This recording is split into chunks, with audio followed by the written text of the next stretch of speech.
Hey everyone, we are just doing a quick takeaway from convention. We're just excited to share some of our breakthroughs. And does anyone want to get us started off? I'll go ahead and mute everyone. We want this very interactive, but just so you don't have to worry about background noise. And then just unmute yourself when you have something that you want to share. So, all right, who wants to start us off? I can start. I was super impressed, and I saw someone in our group posted this as well, but how food was never even brought up during convention. We didn't really talk about the fuelings. We didn't talk about food really much at all. And I actually, one of my coaches that were there, it was their first convention, and they were really surprised at how little we talked about food. They just didn't expect that. But I just love that we talked so much about a healthy mind and our mindset. And it's just so much more than that, than the food. And I loved a couple things, but I'll just share one. When Dan Bell was talking, and he talked about how he measures financial success, and he says that wealth is your contribution to creating well-being for others. So it's not like money, but like how he talks about contributing to others. But then I just loved his analogy that the view from the top is always the same, no matter how long it takes to get there. So those are my favorite things that I got from him that I just thought were really, really good. Love that. I really like that too, that it wasn't about how to help somebody lose weight. We didn't talk a lot about the weight loss part of the program, the fuelings. We didn't even do a lot of before and afters. Like, that's one thing I missed is the people on stage before, they used to always show their before and after pictures. And I really like to see how far they've come. But I think that may have been intentional, that we're getting away from the weight loss aspect of it. Like, that's really an important part. But we were really focusing on the mindset, like who we want to become. So that was something I noticed also. All right. Anyone else have something that they want to share? Because I have so much, but I don't want to take up all the time. Vicki. Well, I have one that it's just sticking with me. It's like, this is the one I needed, right? Just the ones to be more interested than interesting.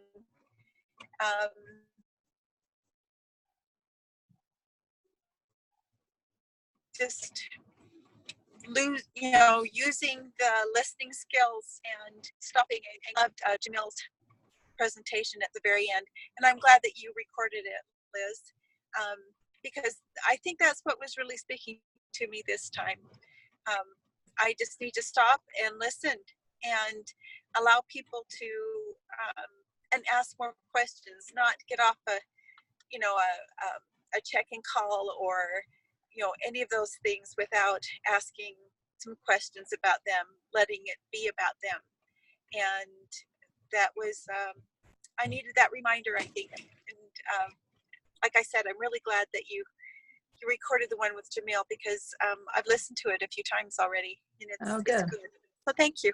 I need to go back. I really wish that I recorded Megan Valentine. It was after hers that I thought, I've got to record these next ones. So I recorded Jan and Jamil. Yeah. They're on our Team Ignite page, and those were both really good ones. So just to go along with Jamil's, because I do have a lot of notes from him. There's so many, but I love that he said, fall in love with others' stories, connect with them, like really find out what's your story, really care about them, and to wake up and say, who can I serve today? And just know that most people aren't thinking of you. So don't worry about it. Get out of your own way. And I love that he said, let's see, smile more, give someone a light touch. A lot of times when we communicate, like we give people too much personal space, but like lean in, care about them. And he talked about like mimicking them. So mimic, if they kind of lean in, you lean in. If they, touch, but maybe just start like a light touch, especially people whose love languages are touch, physical touch. They remember that. Chantel Flake said her husband, his love language is physical touch. And he will come home and like say that, like, he notices if anyone ever touches him, like that resonates with him. He'll even say, she touched me on the arm, or, you know, like that's something that a lot of people may not even notice, but especially if that's their love language, even just a light touch, like that makes them feel more connected. So that's good to remember. Let's see. Also, integrity, keep your word. I think that's a big one. If you say you're going to do something, do it. Or if you know, if something falls through, like make sure you're responsible about rescheduling or following up with them. And then he talked about the Ford, which we're probably all familiar with, as far as how to start a conversation, talking about their family, their occupation, their recreation, and their dreams. Like, get personal with them. Ask them like what their dreams are. So I think that was a huge one. And I just loved that he just said smile more. He said that's probably his best attribute is his smile. And I think everyone's is, like, people really notice if you're smiling. So just remember to smile. So that's what I got from Jamil. But if you haven't watched that playback, maybe go back and just listen to him again. He was really good. All right, who else wants to share? I also got a lot out of Jamil's.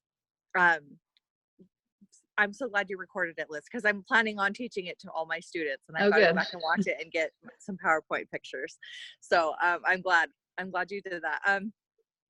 I also had an experience that wasn't part of the main show, but I met another coach, and it was actually that coach whose wife was sitting on his lap and riding around on the scooter. I don't know if you saw him. I didn't see. He was so cute with his wife, but I bumped into him later that night. I was sad that my husband couldn't be there with me. And he said, but why are you coaching? What is so important about coaching for you? And I said, well, I really want my daughter to be healthy. I want her to learn how to be healthy. So cute. And he said, but why is that important to you? And then I like was immediately in tears all of a sudden out of nowhere. And I was just crying. And I just said, I watched my grandmother die of cancer, and she was not a very healthy person. And it was really hard to know that if she had been healthier, she could have lived a lot longer and been here to enjoy my daughter. And he suffered the same fate. And I realized in that moment, well, actually, when I got home, I realized, I showed you that picture of her, Liz, that I had been looking to all of this time. She was up on my wall right above my desk where I do most of my Optavia work. A picture of her was there the whole time. And all this time, for like a year, I've been struggling with what is my why. Like I've heard that so many times, hundreds of times, people have asked me, what is your why? Why are you really doing this? And I could not like put into words what it really was until that night with that one coach that just asked me the right question. So he did exactly what Jamil was preaching, just listen and just ask those questions. He was able to pull out of me what I hadn't been able to pull out of myself for all this time, because I've been trying to find it. And just having that clarity has helped me have so much more focus just in the last week as I've gone to work to help people. It's helped me to know what my motivation is, and what that I really do have a true motivation of helping my family be healthy and helping other people to be healthy as well, so that they don't have to. You know what he said to me after I told him that I didn't want to watch anybody else die? He said, Angela, think about how many more people will die if you don't open your mouth and share this program with them. And that just shook me to the core. I was like, holy cow, I have so much, there are so many people out there, he's right, who are dying, who will suffer a similar fate if I don't open my mouth. And it just gave me more drive. And that one connection with that coach, who isn't on our team, isn't someone I will ever see again, just made me feel so much a part of our Optavia community. I think that's the part about convention that you can't bottle up and put into like into words, because it's those little experiences that you have with other coaches that that you can't ever get, you can't replace. It's just so cool. I love that. I got a lot of takeaways from that. Number one, like, what a good example, him applying those things that we're learning, asking more questions, finding out their why. And it's okay if you don't know your why right now. Like, it might just take a little bit more digging and figuring that out. So I love that you had that breakthrough moment. That's so cool. And then the other thing is, like you said, events are really important for that reason. Like, yes, you could get that, we could record it and you could get all the information, but the feeling you get in a community and interacting with other people.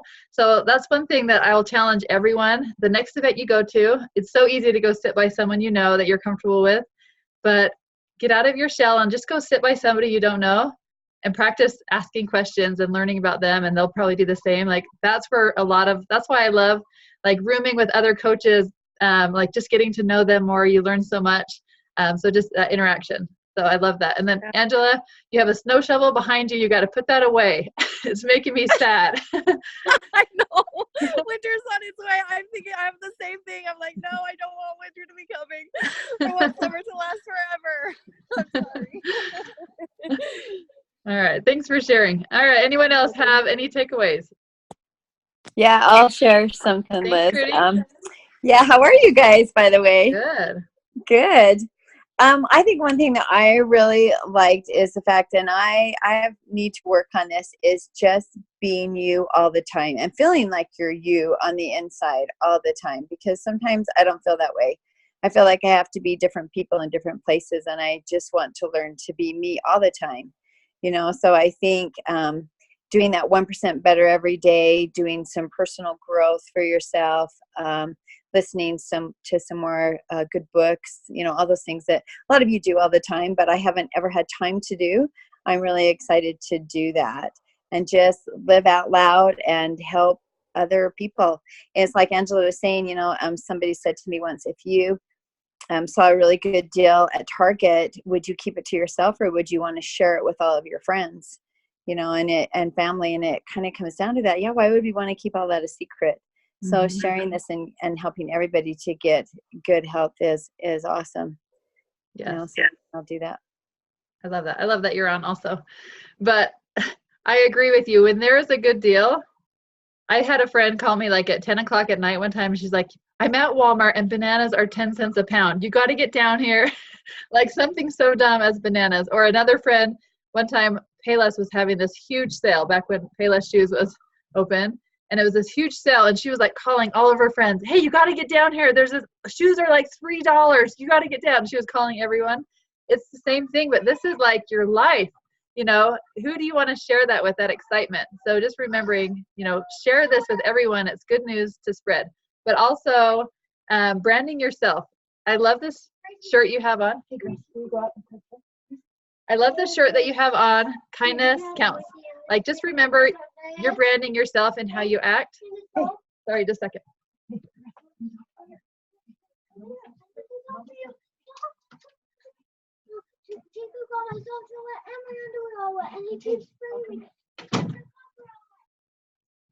School starts soon. But sorry, branding yourself in not just what you wear, but I love your shirt there, but also like just how you speak to people. Smiling, like that's just a way that you brand yourself and it attracts people to you. They want, you know, just like any other brand that you're attracted to, it's the same thing with you. The way that you act, the way you talk to people, the way that you dress. I'm very picky about things that I'll wear, like advertise. If I'll use myself to advertise for another company, it has to be something that I believe in. It has to be a good message, has to be a brand that I really love, because what you wear, like that's free advertisement for companies. So just like think about that when you put on a shirt, if it has a logo, like make sure that that's really what you want to be branding. So same thing with how you act, how you speak, how you treat people is branding yourself, and people like are attracted to that. So I love that you brought that up, Trudy. Thank you. And you always have the cutest shirts. You have like good sayings on your shirts all the time, Trudy. I love that. So, all right. Anyone else have a takeaway that they want to share? I have a couple. Please. Okay, so I really liked when Dr. A was talking and he said, stop trying to have a better past. Because I think sometimes I look back, even with coaching, like, oh, well, I didn't do this or I didn't make this goal. And it's just, you know, just move forward from here. Don't worry about what the past was. And then I really liked, I think it was Carol Hipp said, who wins if I do and who loses if I don't. And that saying has just stayed with me, like, kind of going back to what Angela said, you know, we can touch so many people, but if you don't open your mouth and you don't tell them, you never know who's going to win if you share it with them. And then I also liked what it said, don't get ready to get ready. Because I think a lot of times I'm like, okay, I'm going to get ready. I'm going to have everything all, you know, instead of just jumping in and just doing it. Clean up the mess later. Figure out everything later. And then the last thing I really liked is it says, people aren't attracted to someone that has it all together. They are attracted to someone that helps them feel understood, which kind of goes back to what Jamil was saying too, of like just loving people, helping them feel understood. If you're real with people, they, I think, can relate so much more than if they have this idea that you're all perfect and never make mistakes. I think it turns a lot of people away. So those are just my things of just be real, but really get to know people and don't Amber, wait to be. I love what you said about Dr. A. I don't even have that. I don't even know that I got that from him. Will you restate what you said that you liked from Dr. A's? I want to write that down. Yes. So he was talking about the best self-forgiveness. He said, stop trying to have a better past. Move forward. Lead from the future, act in the now, right? Learn from the past, but create what you want right now. Yeah, because you can never go back. You can never go back and make the past better. Stop trying to have a better past. What was the last part? Stop trying to have a better past. Move forward. Move forward. All right. Yes, I think a lot of times we get stuck living in the past. Yeah. Awesome. Did you have anything else? Well, I was just going to say, I think a lot of clients too, they're like, well, this is how I've always done it. This is how I am. I'm a foodie. I can't change. Yeah. So. Yeah, that's really good. And it's so good to learn how our brain works, right? Like, that's not who we are. That's just the habits that we've been practicing. You know, we can change who we are. It just means building new roads, practicing new habits, creating a new version of you. Yep. One other one I really liked is Jan talked a lot about, like, let me see. She recommended a couple books, Unlimited Memory, and I've heard that from a few people that's really good. I think, Vicki, you said that too, right? That book, Unlimited Memory. And Jan mentioned that was a really good one. Also, Miracle Morning, having a miracle morning. I think there's a book called Miracle Morning too, but she just talked about getting your structure, getting off to the right start in the morning. She has a gratitude journal that is kind of like her version of prayer. She'll write down like things that she's grateful for, and then she'll like, you know, pray about those things and be grateful. Like, so that she kind of combines that, her gratitude journal. And then she speaks it after she writes it. She says it out loud because something in your brain resonates, like you remember it more if you actually heard it, if it came out of your mouth. So if you're actually saying the things that you're grateful for, then your brain is going to process that different than just writing it down. So writing it down connects one way, but also hearing it, like just your different senses, seeing it written down, but also hearing it, saying it out loud, that connects, you know, even more with your brain. And then step into structure, follow the system.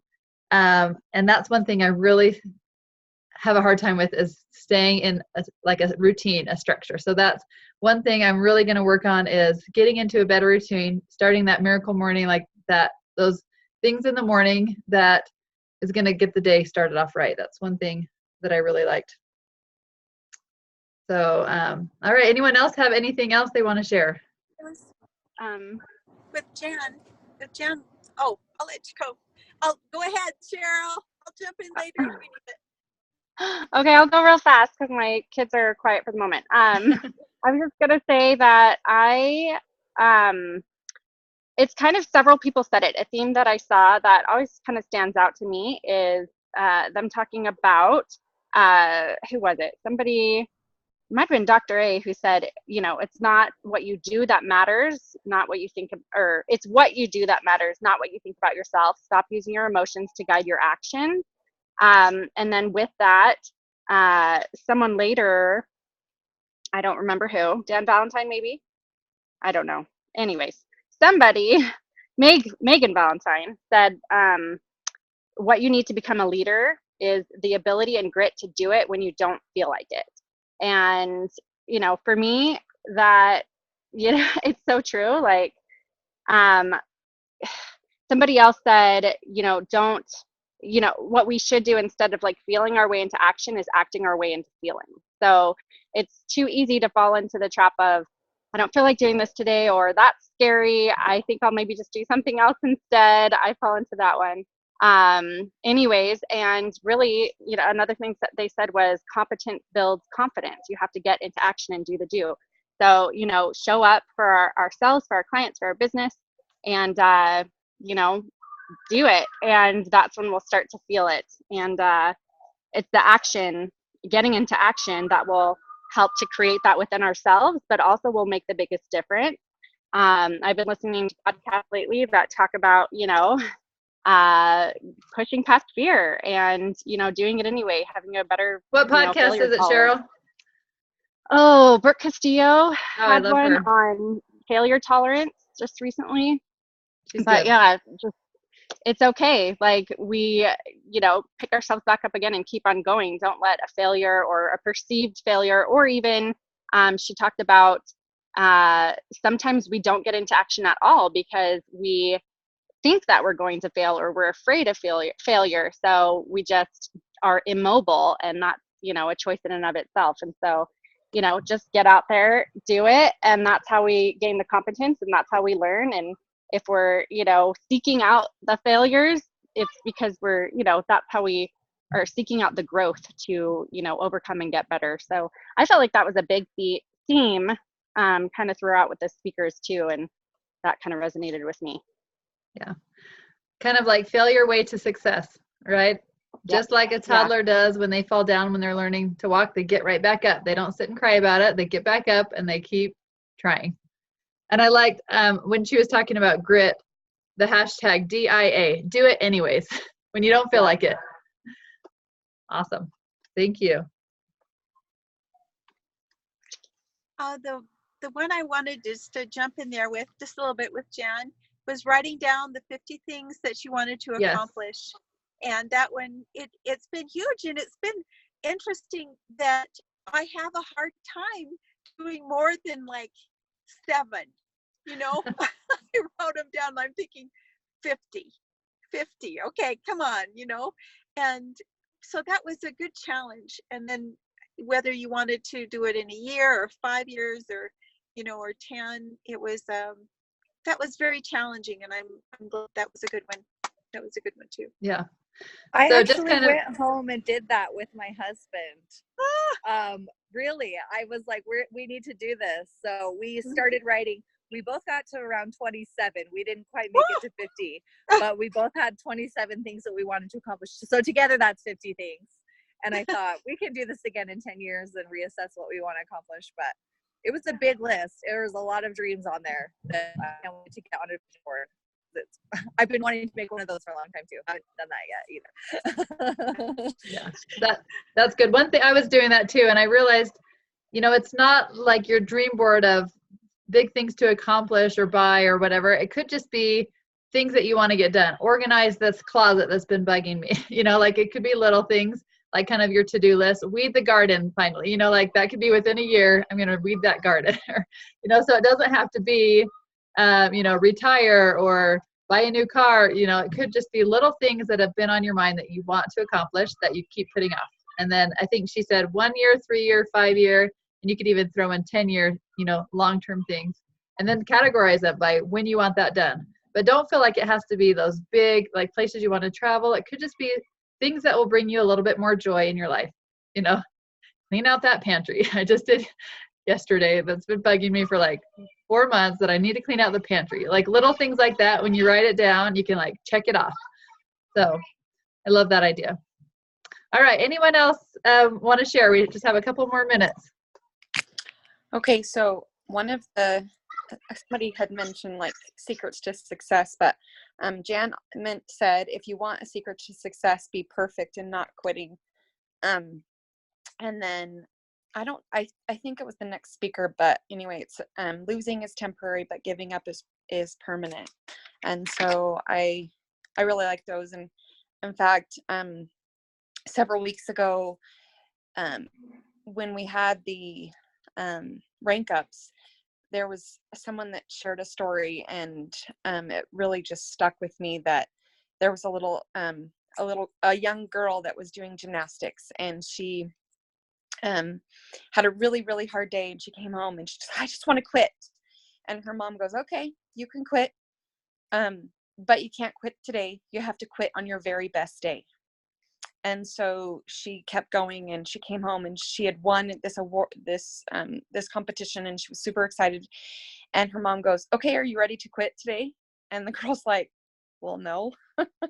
She's like, well, you can only quit on your very best day. And so obviously that just means like, don't give up on your worst day. Give up on your, you just don't give up, because you're going to have good and bad days. So I loved that. I know that wasn't exactly part of this, but No, I love that. I'm glad you said that, because that's such a good, even with my kids' sports, like when my son had a hard game, he wants to quit. He hates it, and I started telling him, you can quit. Well, first I tell him you can quit after the season because you've already committed to your team, but we'll talk about it after a really good game if you still want to quit. So quit on your best day. Love that. Awesome. And I also, I really loved how there was somebody that made this very statement that I absolutely loved. You don't build a business, you build people. And so we're kind of, I think sometimes I lose sight of that. I think about, they even talk about, okay, how are you going to build your business? How are you going to build your business? What are you going to do next? And so when I focus on how to build my business, it actually doesn't really work. But when I focus on just building other people up, I feel like that positive vibe just brings people. And all of a sudden you're just like, oh my gosh, people are just contacting me. So when I'm really focused on trying to get a number, I typically don't do very well. But as soon as I step back and try to build people, it just comes. So I really loved that. Thank you, Karen. Those are all great takeaways. All right. Anyone else have one they want to share?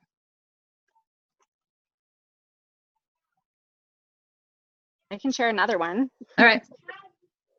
So a couple things that were said in one of the last sessions that stood out to me. Love people more than processes. And that was big for me because I'm just that type of a person. I'm organized, I have lists, and it serves me in some ways, but doesn't in others. And, I just, how can I love this person more than the rules that are set in place? And so that is something, I think that can help me personally. But another one was, oh no, where'd it go? Oh, lean in, talk to your mentors, and always be asking, what's my next step? So I thought that was really important because, wherever we are, we have people who have, walked a path before us who are being successful and who we can lean in and ask for help. And so it's great to always be in action and but also be asking people who can maybe see from a broader perspective than we can our own little, path before us. Of maybe if it's if we are not seeing the results we want, we can ask, what am I lacking? Or if we just want to push further and grow more, what's my next step? So I thought that was cool to remember. Awesome. I thought of two things right then, Cheryl. I hope you don't mind me sharing this, but you posted on Facebook once you were having just last week, you're having a really hard time, mom of toddlers, feeling like you're a failure as a mom. And I think that you get stuck in the system, and we all do that. Like, oh, I don't spend enough time reading with them, or I'm not doing what I thought I'd be doing as a mom a lot of times. But then you posted yesterday about your sweet boy, like how much he loves you and that you're like his idol, basically, that he wanted to marry you. And you could see that you had that connection more than maybe the process of a perfect, what you imagine motherhood being. But you're really connecting with your kids and you're a great mom. And so I just love that, that's what counts, is those relationships, and so sometimes we get down on ourselves that maybe our numbers aren't what we want or the process isn't what we want, but it's really about connecting with people. And this has probably been my favorite convention, just because of our community, how it's growing. And I loved how just our team just really gets along with each other and supports each other. And it was the first year that I didn't feel like I had to be a hero. And I think Vicki helped me with that, told me, don't try to be a hero. I always worry about, is everyone taken care of? And it always stressed me out. And I never really loved convention, just worrying about, does everyone have a seat? So this year, because of Vicky's advice, I just like stepped back and everyone just stepped up and took care of each other and like included each other. And I loved that. And I loved to see just our community come together and everyone have a good time together. And it made me really excited for our retreat next month. If you haven't signed up, go ahead and sign up. It's going to be so much fun. It's about building our community, but also we're going to do a lot of amazing health coach training and fun things together. So I'm really excited for that. And I just appreciate you guys hopping on and sharing these takeaways. It's just such a good refresher as we finish up this summer. I do encourage you to think about your business. Everyone on here are people that take their business seriously. You know, it's not just kind of a hobby you do sometimes. You guys all take your business seriously. So really think about what you want to create this new season as school starts. Like really pin down what your work times are and be consistent with that. Those are times that you're not going to schedule a doctor's appointment. You say, oh, I work that time. When could I, you know, just like someone that goes to a job would say, oh, I'm at work at that time. When else could I do that? So same thing, like just be really intentional with your time. And sometimes that's hard when you're traveling and things, but having like a set time that you do something as, you know, as best you can, that you stay in that routine, because that structure is really going to help you to grow your business. And also like just being intentional is going to, you know, to have that work time that you're really intentional will help you to enjoy other times of the day. You know, you can, oh, I already put in that time. I got my stuff done. Now I can go enjoy being a mom and not have to worry about that, not be thinking about that all day. So that's one thing I'm really trying to get into a structure. So I encourage everyone to think about what their structure looks like, what their set work times, and being intentional with your time so that you can enjoy your life and live your best life. So thank you guys for hopping on. I'll post this in our group so anyone that couldn't hop on could watch our takeaways. And I can't wait for convention next year. So I hope we see everyone there, plus more. Everyone that came last year, hope you're all there next year. Plus, plan on bringing at least one person, everyone. It's going to be awesome. So you guys have a great day. I'm just going to stop the